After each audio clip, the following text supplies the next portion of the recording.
Dude, as soon as you left, Sharon Calafiore is on here talking to us. She's famous. She'll probably come on, but she'll say, I'll only talk to John. I'm the one that's working it. I've been flirting with her and really telling her she's awesome for like a year now.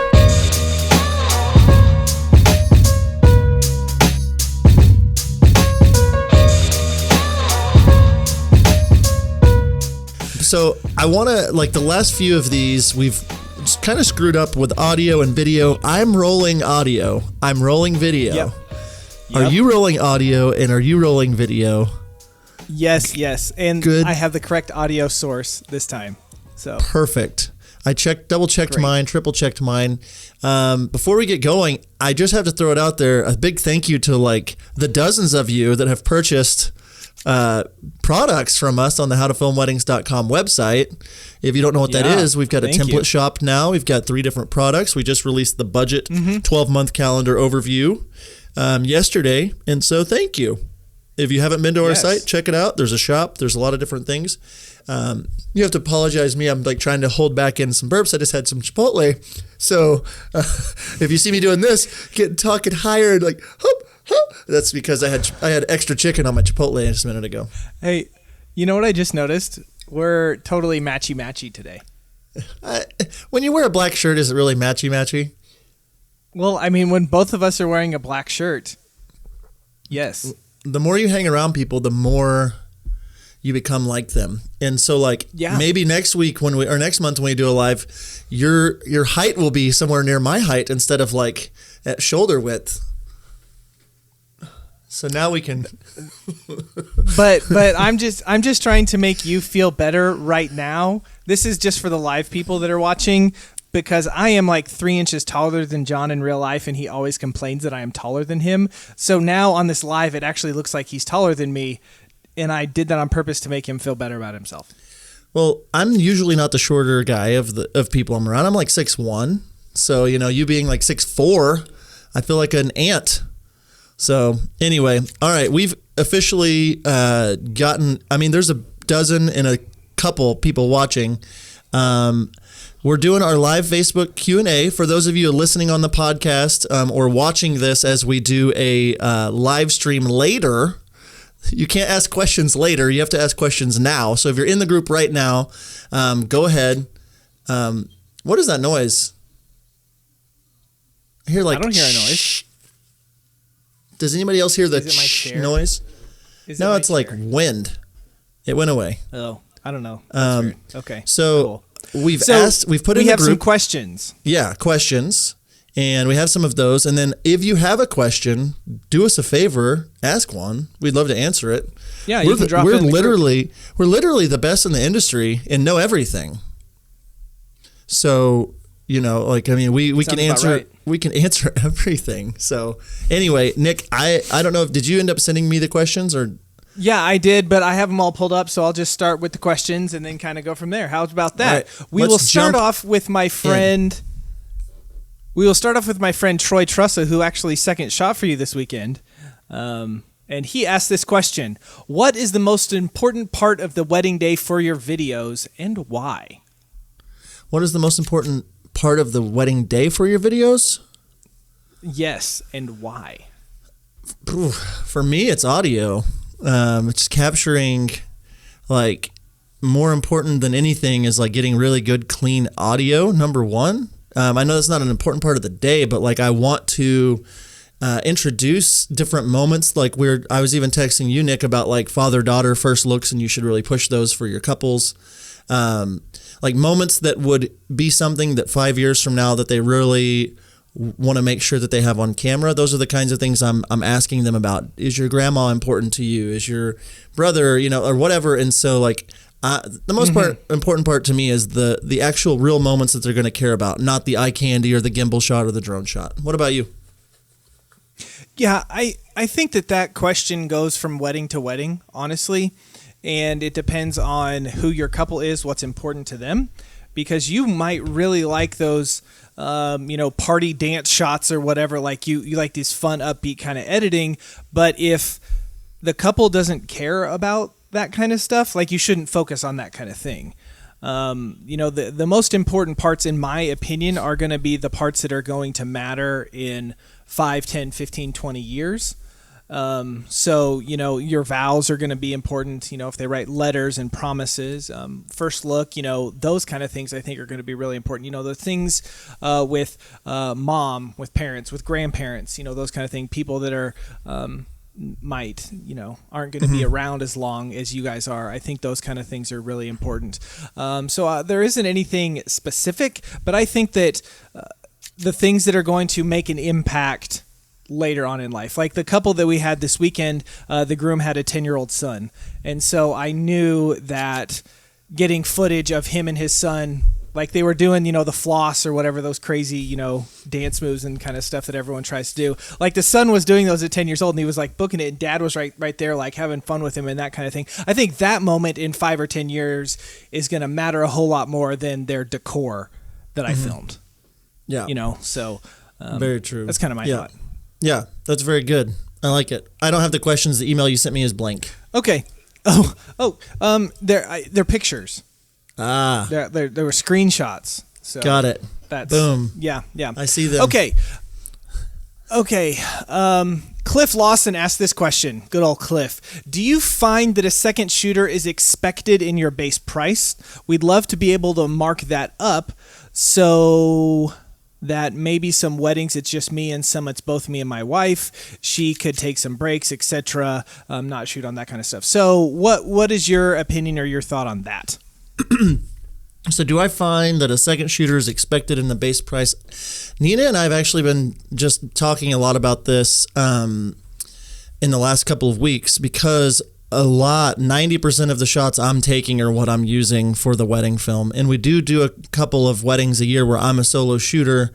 I think it depends on the skill level of the person. Like, I don't think people are hiring me, Redeemed Productions, because I'm bringing a second shooter.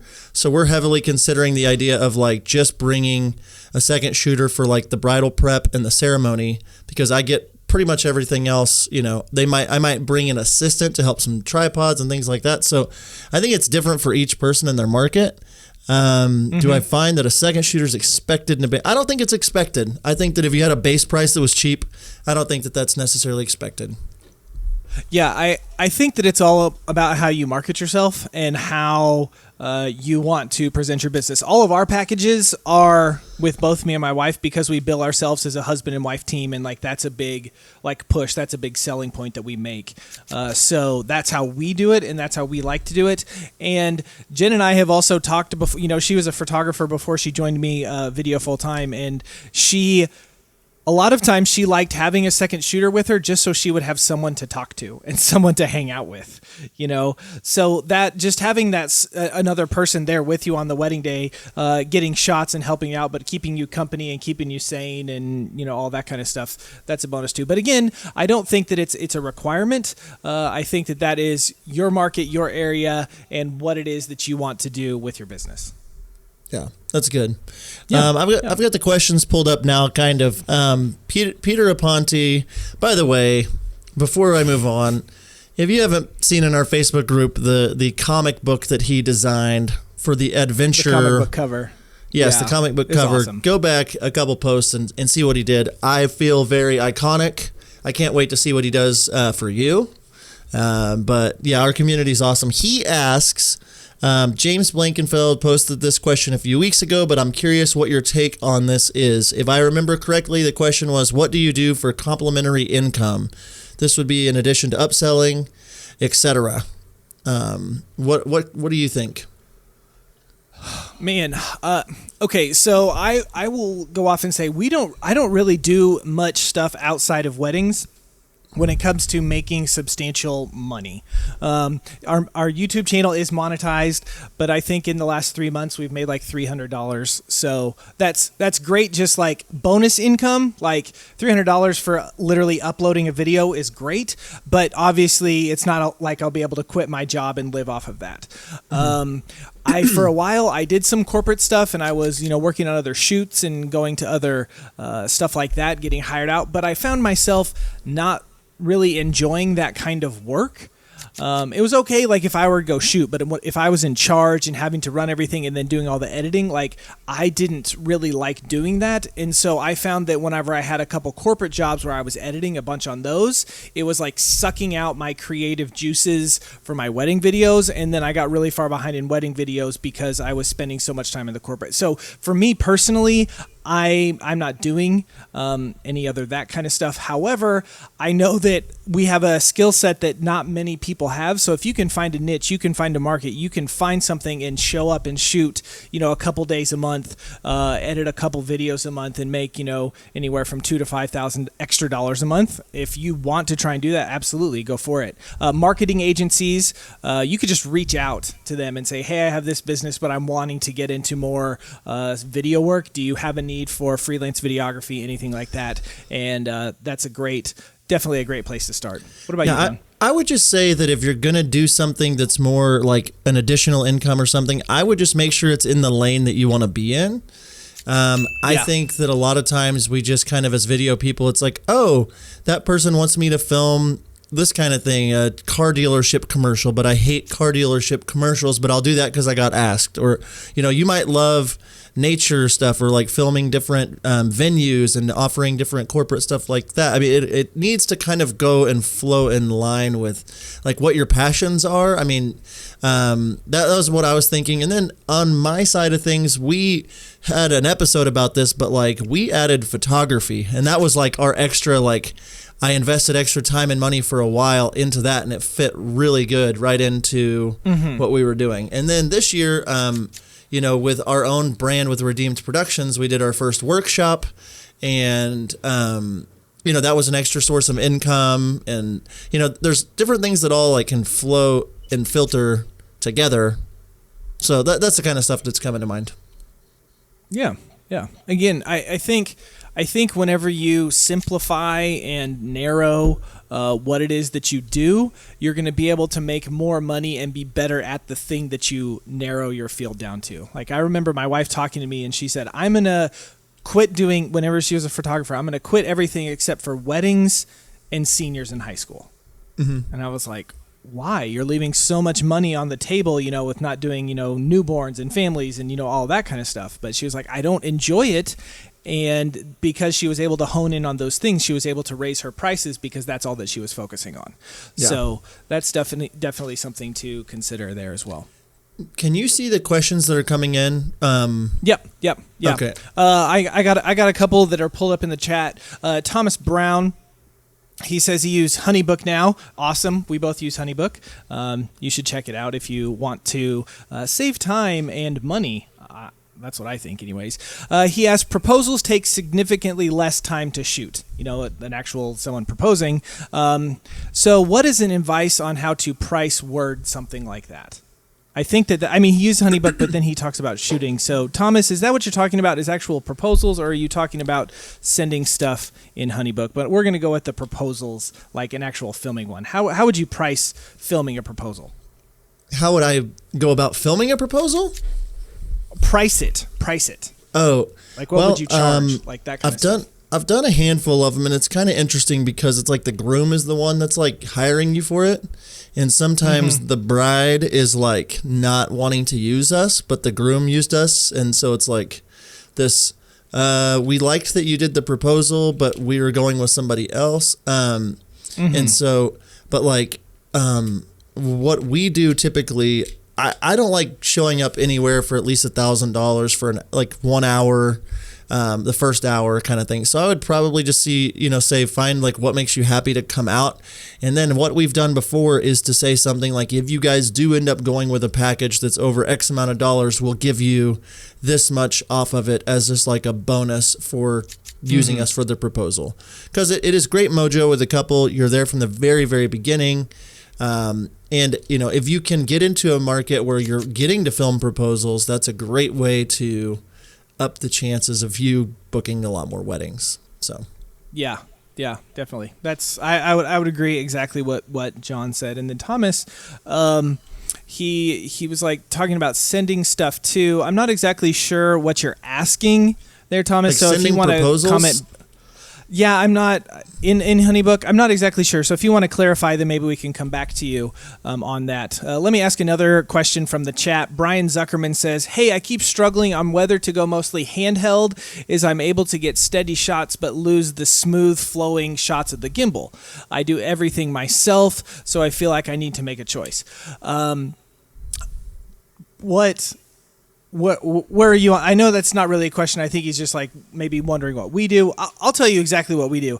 I literally this last week I picked up a third C100 Mark II to be on my gimbal, and I found myself this weekend trying to use my gimbal more because I had a camera that I knew would match well with my other cameras, but that's not my style. Like, I like the handheld, kind of a little bit shakier, kind of organic feel, and I think that totally depends on you. So, Brian, what my recommendation would be to just pick what it is that you want to do and do it. Maybe try a wedding. Try one wedding where you're like, okay, I'm mostly going to be handheld for this one, and then the next one say, okay, I'm mostly going to be gimbal for this one for those moments, and then see while you're editing what you like. Also, it might be couple to couple, because if you have a more moody boho kind of couple, I think the hand holding is going to fit a lot better. But if you have a more elegant high-end wedding, the gimbal stuff is going to fit a lot more better.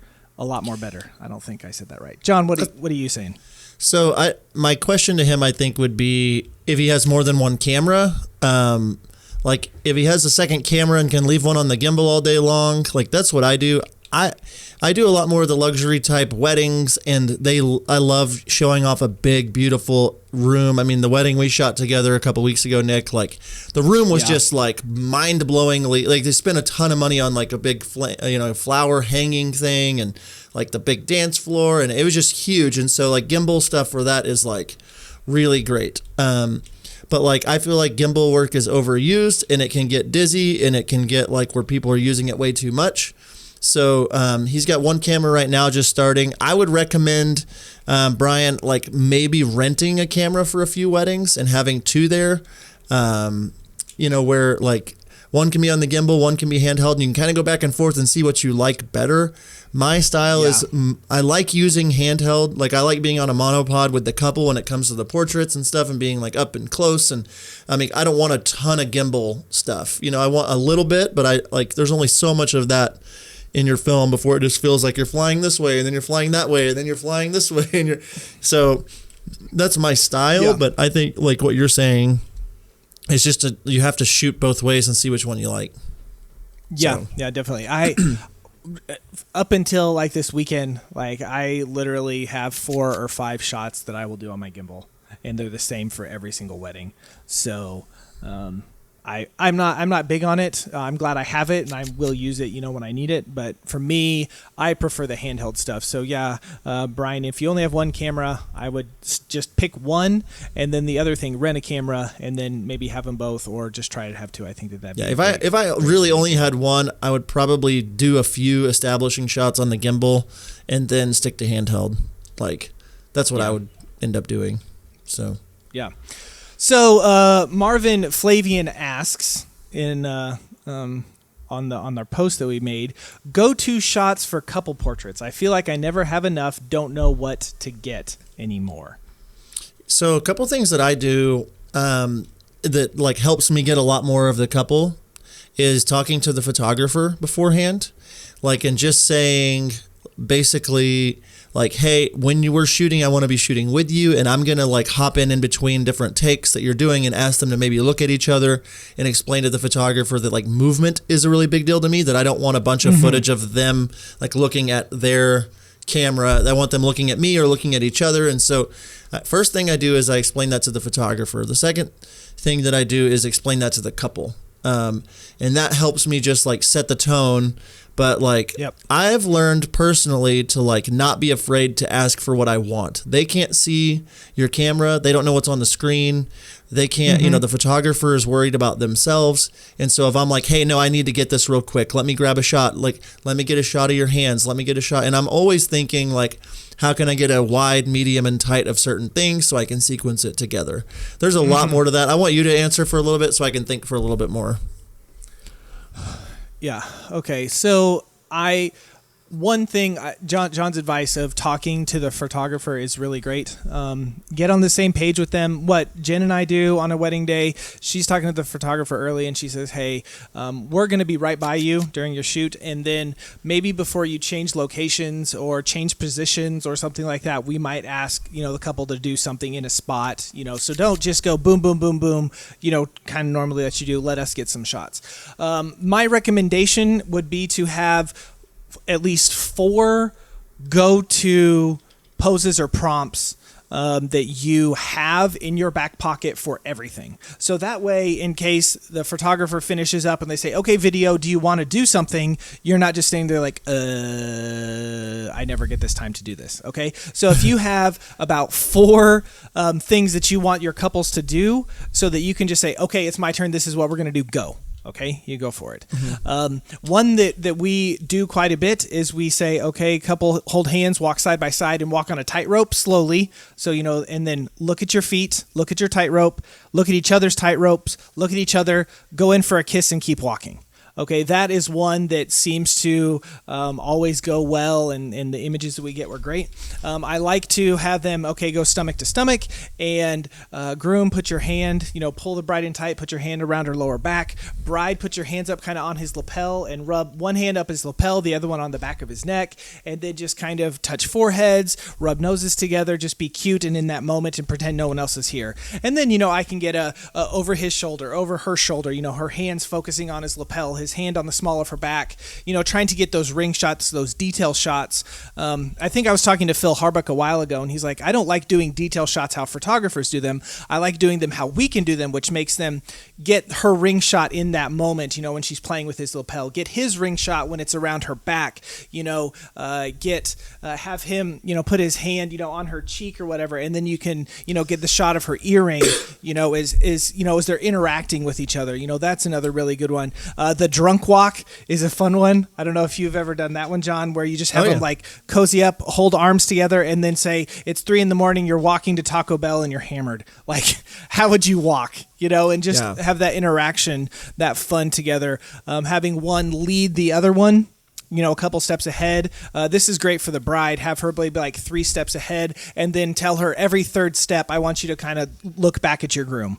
And then you can do that, from the front or behind. Those are 3 or 4 that we typically do on a wedding day, just to get you some practical stuff. Marvin, you got anything, John? A couple things that came to mind that I've been doing lately. Number 1 is I'll tell them to get as close as they possibly can without kissing. And then I'll be like even closer until like there's no way for them to get any closer without actually kissing, and they either will kiss or they will start laughing, and so that looks really great, obviously. And then what was the other thing I was gonna say? Oh, the app that was mentioned at your workshop, Unposed, is that what it's called? Yeah, Unposed, I believe. It's a free app. I think it's called Unposed, that has like 10 or 15 prompts that are like really good for that kind of stuff. But the main thing I try to do, and I think a lot of us suck at this, is just making the couple like really comfortable and making them feel like they look really good, and like that this is not a serious moment for me. I don't want it to be just like dead face serious. I want them to be them and feel comfortable, and kind of this is time for them to relax. And so like I will say before we get going with the couple, hey, I know there's a lot going on. I know that you're wanting to get to your reception, but this is the footage that you're going to want to look back on for the rest of your life. These are the photos that you're going to want to hang.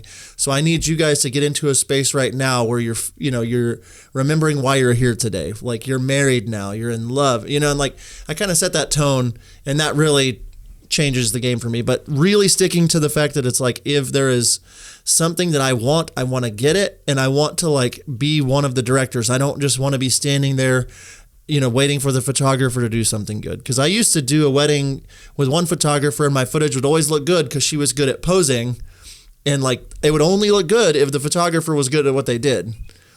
And so you don't want that. You want to, know, like I've seen myself lately, the photographer's like click, click, click, click while I'm getting what I need because I'm posing them better than the photographer is. So one thing helpful. A couple things also, and I think in a podcast, a live thing a couple months ago, someone brought up this question.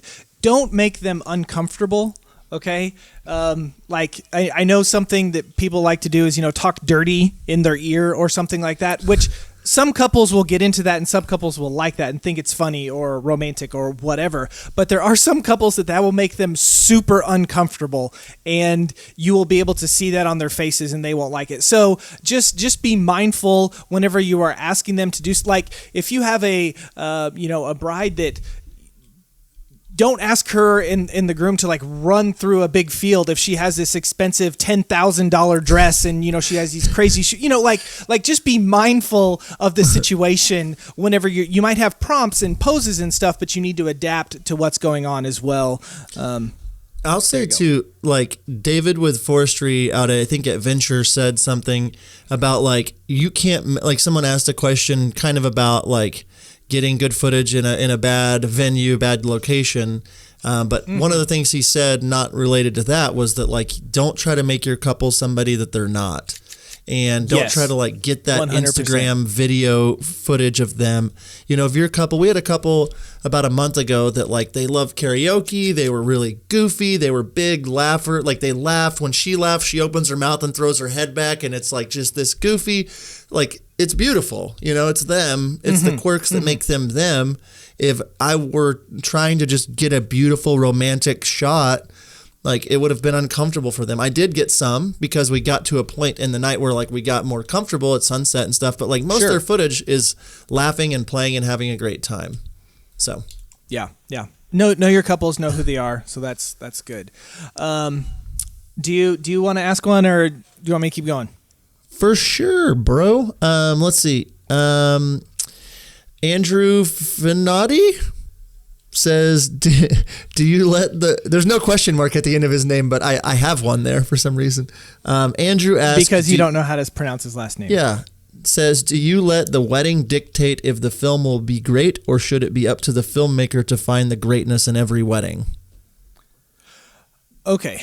I think Larry Marshall, I saw him comment on a post a while ago. Someone was complaining about, hey, I got into this market where it's, I cost about $2,000. And so all of my weddings kind of fall into this budget, whatever it is. So they all kind of look the same. And Larry and this person was like, how do I go to that next level? How do I, be able to charge more so that I can get these higher end clients? And Larry's comment was, well, you're a $2,000 videographer. Film and shoot the wedding like you're a $6,000 videographer. Okay. If it's a $10,000 wedding, make it look like a $50,000 wedding. And it's just, use your creativity to make it look as absolutely best as you can. Lighting is a huge deal with that. Like if you know lighting very well, if you bring in lights, if you use window light, if you that kind of stuff, that will make your footage and that will make the wedding look a lot more high end, a lot more professional. That kind of stuff. So I would say you should do your best to make the wedding as great as you can, but also don't try to make it something it's not. Yeah, that's like huge. John was just saying with that last one. Don't try to make it a super high-end elegant wedding when it's a country couple at a barn venue and they like to drink beer. Like you don't try to make it something it's not is what I'm saying. Yeah. I would say, the question, I'll read it one more time. It's like, do you let the wedding dictate if the film will be great, or should it be up to the filmmaker? I think it's up to the filmmaker. I really do. Like, I think that every person has a story, and if you know your couple, I don't think that every film is going to be something that you feel like is something you should put on your website. But like, I think you should make a film that is great for every single one of your couples, including like just the way they feel about themselves on the day. The couple from last weekend, the bride has texted me 3 times from their little mini moon saying, we just love you so much. We're so thankful for you. Like, just so you know, you made our day so rad and so great, and we love you. And like they already love their wedding film. So, you know, we've said that before a lot on the podcast, but like you should be able to pull things from the story. You should be able to know things about them. You should be thinking ahead to be able to produce something great. I think that you could produce a great wedding film if it was at Waffle House. Like you can do that. Like if you know what you're doing, you know how to tell story. So yeah, I think the filmmaker, if you know what you're doing and you're like getting in there and making sure that what you're doing, you know, is you're helping dictate what goes on and how they react to each other, then yeah, I think it's up to the filmmaker. Yeah. Before the next question, a couple of things. Cliff Lawson says, I have skills, and I just wanted to shout him out and say thanks. Peter Ponte said he did the Taco Bell walk this last week. I was going to ask the audience, now that there are a few more people watching, this is our live Facebook Q&A for the month of May. If you're watching live inside of our Facebook group, ask us some questions. We've got about 25 minutes left before we're done here. So if you have any questions, we want what's relevant to you. We want that to, you know, we want to be as helpful as we can to you. I also want to throw it out there again for people that weren't listening earlier, howtofilmweddings.com. You need to check out our shop. Everything about how to film weddings is right in there. You can find our Facebook group there, our Instagram page, or YouTube, all that good stuff. And we just dropped the 12-month at a glance budget forum yesterday. And thank you to the dozens of you who have downloaded. So, all right, back to you, Nick. Okay, so Deanne Roach Black asked this question, and this was a separate post, but I thought it would be really good for us to cover it. Yeah. She says, it's a little bit longer. It says this: I'm not a beginner wedding filmmaker. I've been filming 7 years part-time, but I'm new to DSLR cameras. I would like to know if you need to be shooting in manual mode. Do you just put it in film strip mode, or what mode do you film on? Do you shoot auto white balance, or do you always changing the Kelvin? So if you are a beginner to the DSLR camera, is there anything that you could make this a little bit easier? I'm still learning about aperture, shutter speed, ISO, all of that kind of stuff. I know that was kind of a lot, but I commented on that. I was like, I don't think this is a good, like, I can type you something. I think that this is a better conversation for her to listen to that response. So why don't you start off with the mode that you shoot your camera in? Yeah. So I think that you should be shooting in manual on your ISO for sure, and your aperture. Like you need to really practice on those things to start with for sure. I will say, embarrassingly so, my very first wedding that I did not shoot any auto white balance on was like 2 months ago. My colors were just never right. And as you fine tune, you know, I've learned and kept growing as an artist myself. But why I say that is because I don't think you need to have the perfect color balance to be able to sell expensive weddings. But if your footage is super overexposed, or if your depth of field is really flat, like you just don't have any, depth of field, or you don't know how to use that kind of stuff, it's going to make you look cheap. If you don't know what frame rates to be shooting on, it's going to make you look, if you're shooting at 30 frames instead of 24 frames, it's just going to look a little less cinematic. And so I think that you really need, and if you're on auto ISO, it's going to bump your ISO way up in the dark when you might not want it to and give you grain. And so manual mode for sure. That's the beginning part of the answer. I'll come back, but I want Nick to jump in, because he's the camera guy in this group. Yeah, I will say, I remember the first wedding we shot together, I walked in and I was like, so what's your Kelvin? And you're like, what?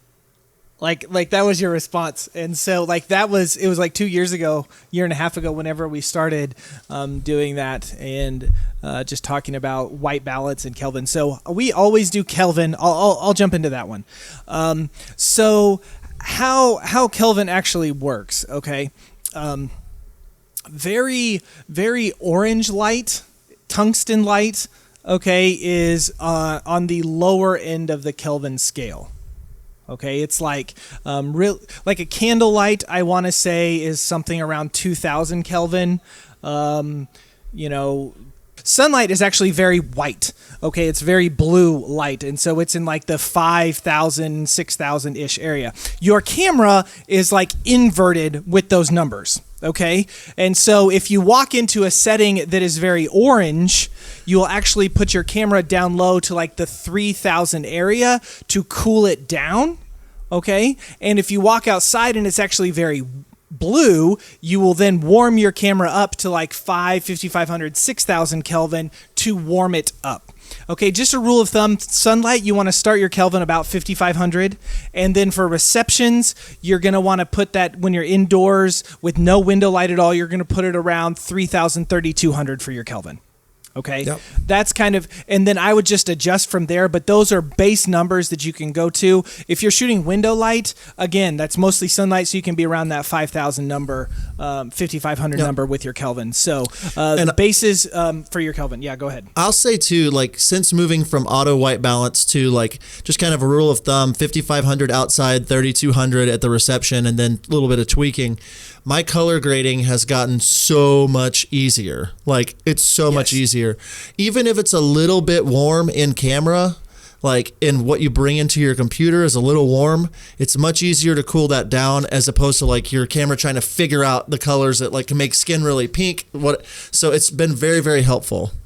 And I actually have a video where we were just inside and we couldn't tune in the Kelvin to get it to look right. So we just did auto white balance on all of our cameras.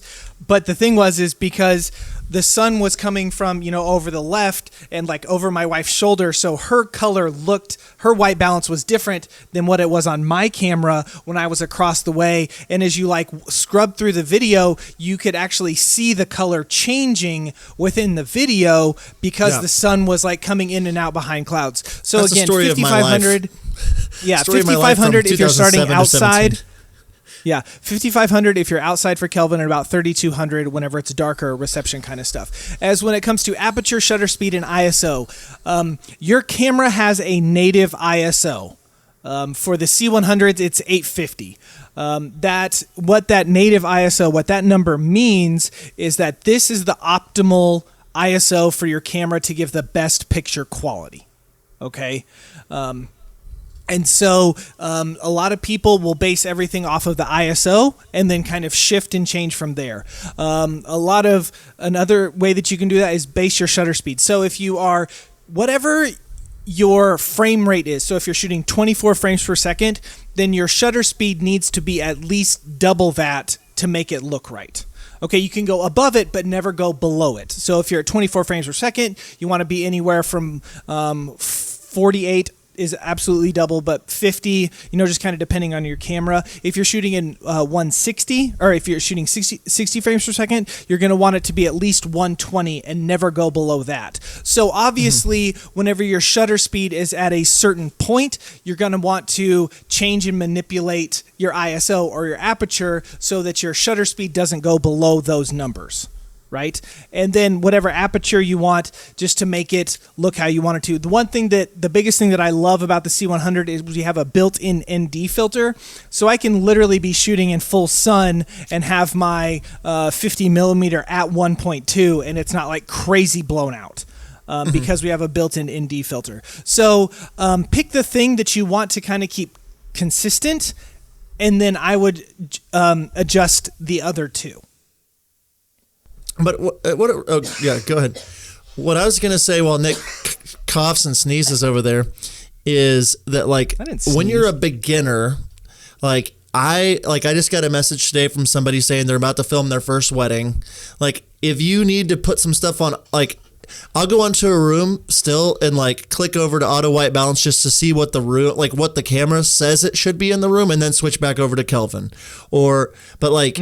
If you can learn those basics on the ISO and the aperture and just like making sure that you're exposed correctly, like that's what I'd be working on at the very beginning. And you can always keep fine tuning. But the more you shoot, the more you're going to realize when you bring it back into your computer, like, oh, that color doesn't look like what I wanted it to. Or in your couple, when it comes down to it, the couple's not really going to notice if like the skin tones are a little pink, as opposed to like if it's you can't see any detail of the dress because you were on auto ISO and it like blew it out. So right.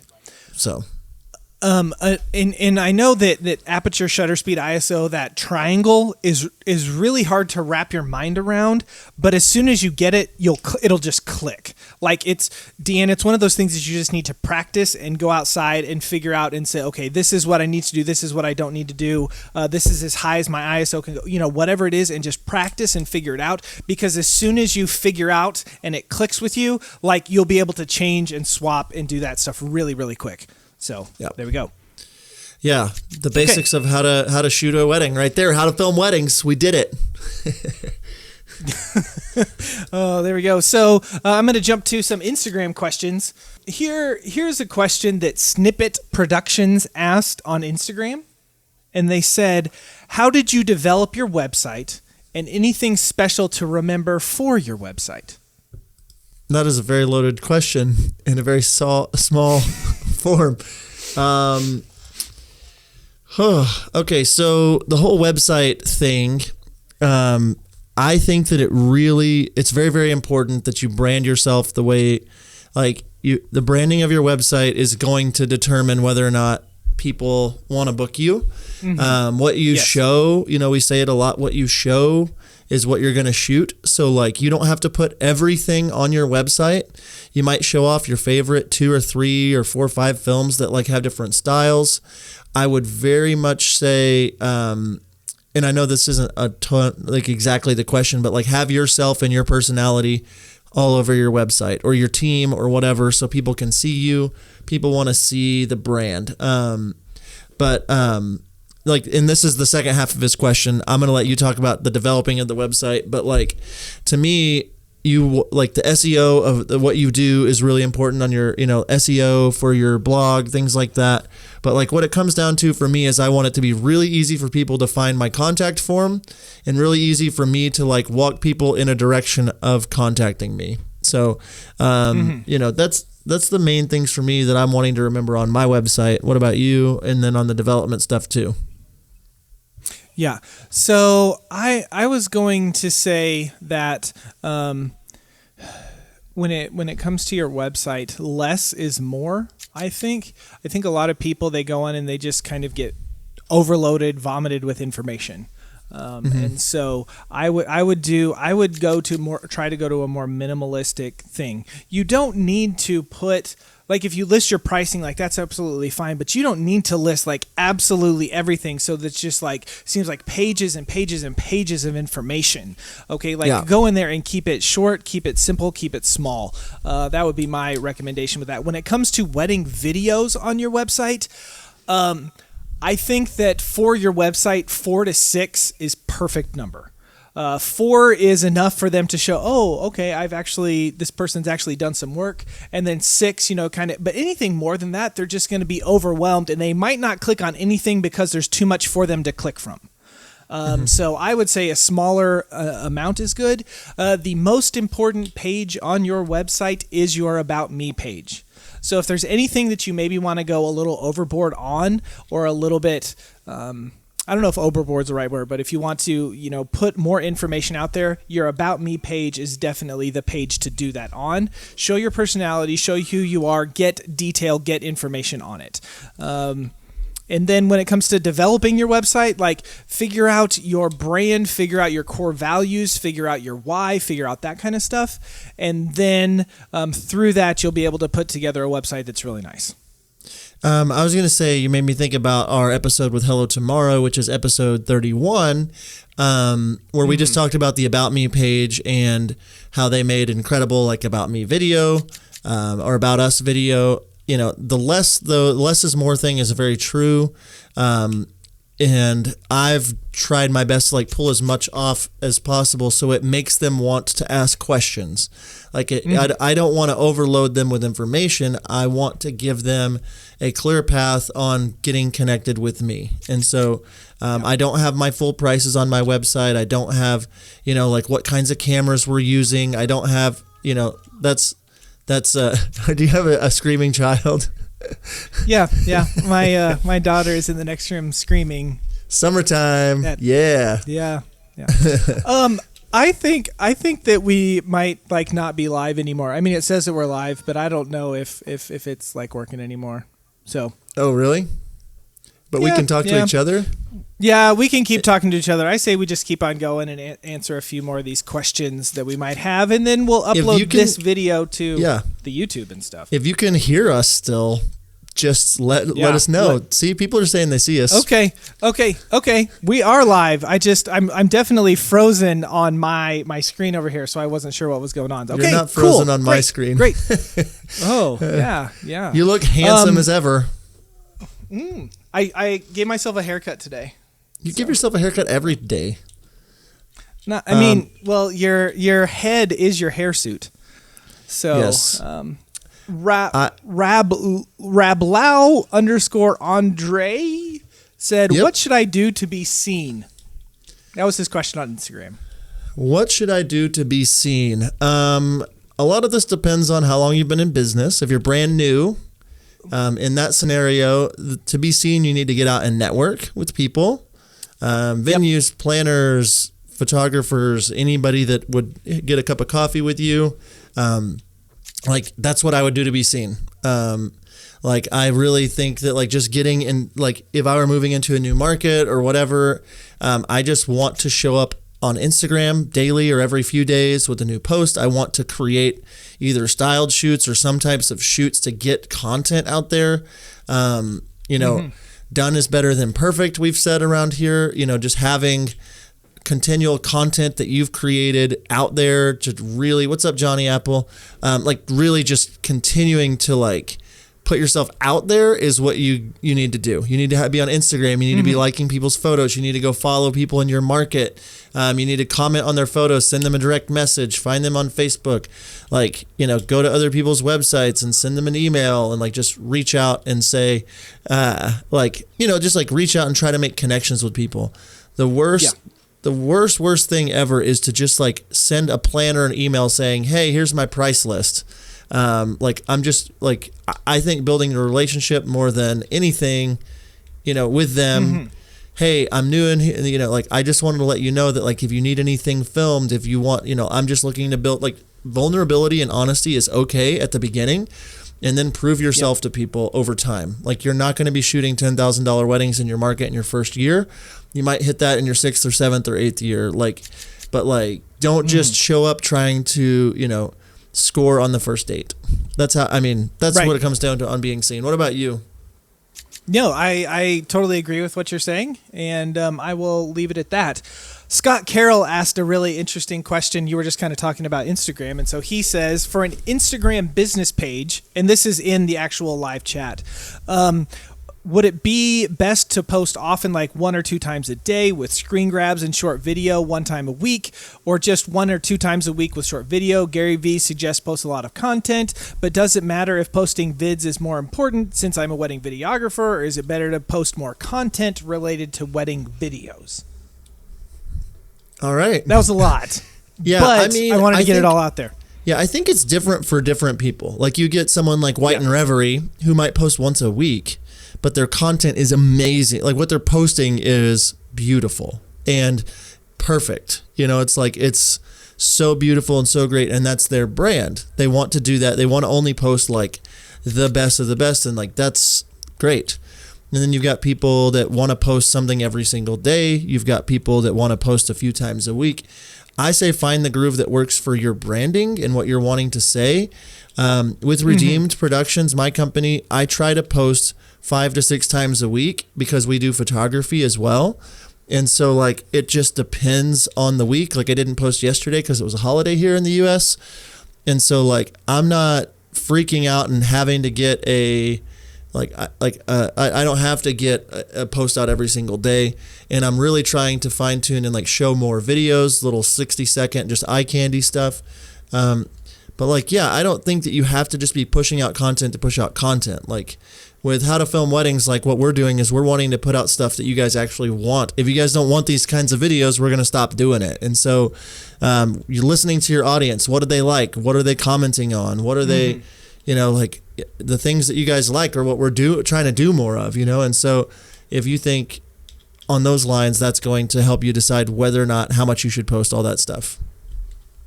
I was going to say that the biggest thing with this is content is king. Okay. And so if you're posting 7 times a week, but you're only really posting one of those 7 is like really quality image or video or that kind of stuff, then I would say you're probably posting too much. Like, I only want to post something if I know that it is a good image, if I have a good story, if I have something, that is quality, that is on brand with us.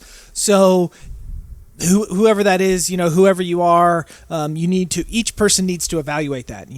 If you believe that you have enough content to do 7, a week or 14, whatever it may be of quality content, absolutely go for that. Like, I don't think that there's a right or a wrong way to do that. I know for us, we probably fall in the boat to about once, maybe twice a week where we post on Instagram, once or twice a week. And we have still grown our Instagram account. I think at the beginning of the year in May, we were around 2,200, and now we're getting ready to hit 3,200. So, I mean, we've still been able to grow our Instagram account by 1,000 by only posting about once a week in our dead season as well. So, it's possible, it can be done. I would just say find what works for you, and content is what matters. So only post quality stuff. Again, when it comes to screen grabs, there are some photographers who hate it when video people post images, stills from their video. So just be mindful of that and be prepared that there might be some photo people that get upset with you if you do that. Yeah, and just to reiterate what Nick was saying at the end is, like, if a photographer has posed a couple and you took video of it, and then you take a screenshot of that and post it on the internet, it looks like you are the one that posed them. And a lot of times you're posting that before the photographer has a chance to post it. So you just might be careful on that side of things.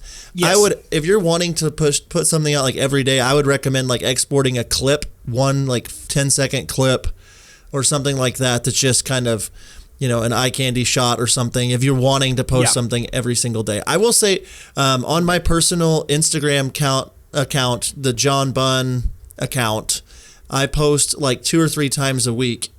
And they basically get way more interaction whenever it's only once or twice or 3 times a week than on Redeemed Productions, where I post every single day. So I've really been like contemplating going to like maybe 2 to 3 posts a week, like Nick is saying, on my business page too. But you are also with your John Bunn account, a personal account, and Redeemed Productions is a business account. It's another thing just to keep in mind. No. Oh, your John Bunn is a business account? Oh, okay. Never mind. JK. Yeah. LOL. Raffle. Just kidding. Yeah. Okay. Jordan gently asked, do you have any recommendations for calibrating monitors? I do not, so I can't help you. John, do you? My recommendation is to look up White and Reverie, their YouTube channel. Kalen talks a lot about his small HD monitor and how they calibrate it and stuff like that. I'm sure Matt Johnson has something on that too. I always just go to those 2 channels when I'm looking for like a little bit deeper on fixing something. I know, like, I use the small HD monitor, and I have it set. I've changed a couple things so I know when I put it into my system. Sorry, Jordan is talking about computer monitors, not. Oh, are you sure? Camera monitors. Yes. Are you sure? He says my monitor on my MacBook have different colors. And it's driving me crazy. Yeah, I would go on YouTube. That's where I'd go to do that. So I don't have a good answer. I think there's this thing you can buy called Spider, might be what it's called, and that can help you calibrate whatever. So, anyways, sorry, we're not a ton of help there. Cliff Lawson asked one more question, and we can maybe end on this one. How do you overcome being a late addition to a wedding and having to deal with a super tight timeline that doesn't allow much space for romantics? If I were added late, I would do my best to like really fight my way in for as much extra time as possible. Is this what they're asking? Like, you got added late? I think so. Yeah, I would. So. Yeah, I would definitely like meet with them and say, if you're wanting my style, I need a little bit more time with this. And so I just need to know that like when I'm with you and the photographer, I will have time for this, and I need you to help me quickly bridge that gap between me and the photographer to let them know like I'm going to be a big deal too. Not just like hired help. I'm part of the creative team. So I do that as quick as possible. I've been booked for weddings 3-4 weeks out, and sometimes it's just not an ideal situation. But yeah, I mean that's where I'm at with it. Yeah. Yeah, I think you just got to get in there and tell them what you want and explain to them. And if it's something where the couple's like, "Sorry, we don't want that," I mean, you're like, "Okay." I mean, that is what it is. And if they're not gonna back you up, and if then you just kind of have to deal with it and say, "Okay, that stinks. I'll do the best I can." Yeah. Cool. Now a lot of questions are coming in. That's fun.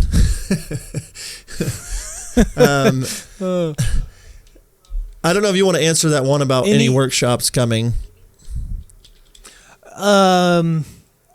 Any videography workshop coming up that you recommend? John and I have been talking about a joint workshop with me and him called the How to Film Weddings Workshop or something like that. We have tentative ideas and plans for sometime in the fall, maybe, to do that. So keep your ears peeled, Caleb. Would people want to attend a workshop where Nick and John were there and were like a 2-day classes, maybe some basic shoot stuff like that? If so, let us know. Andy Moody says, "Yeah, because if no one wants it, then we're not going to do it." Yeah. No. So,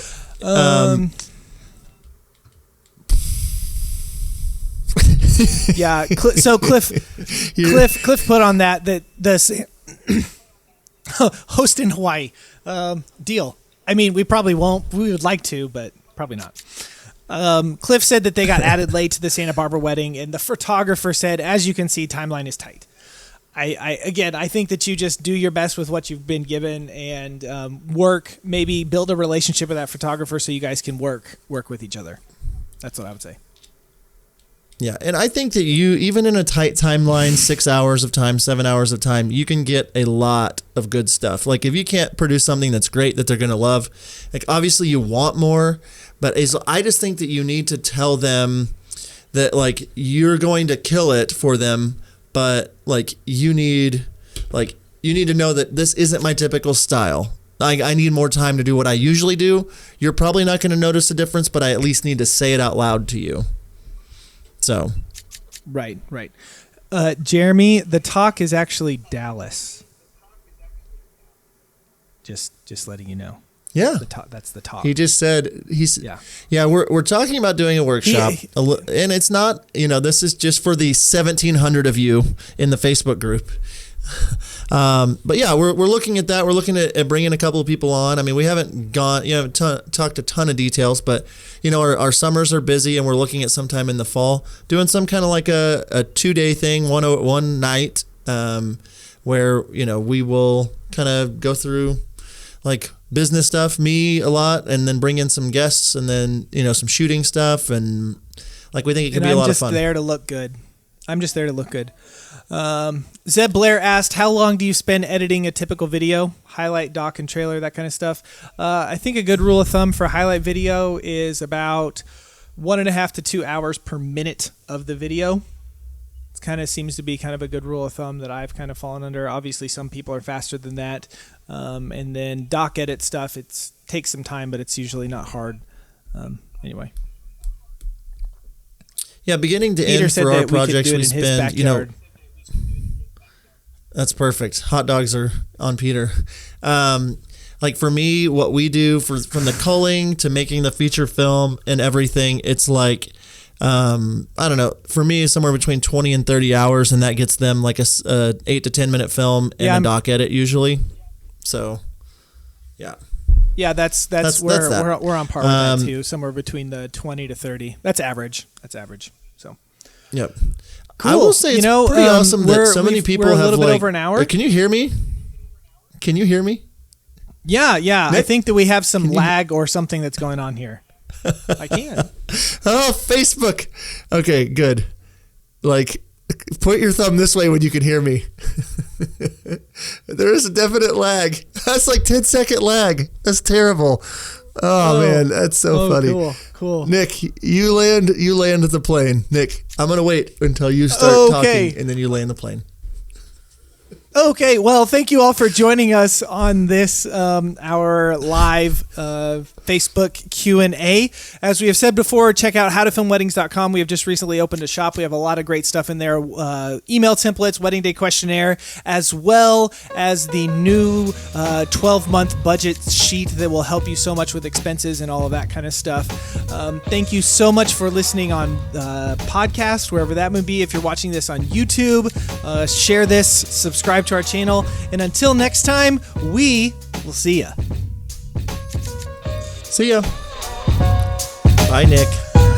I'm gonna get Nick off of here and then talk bad about him.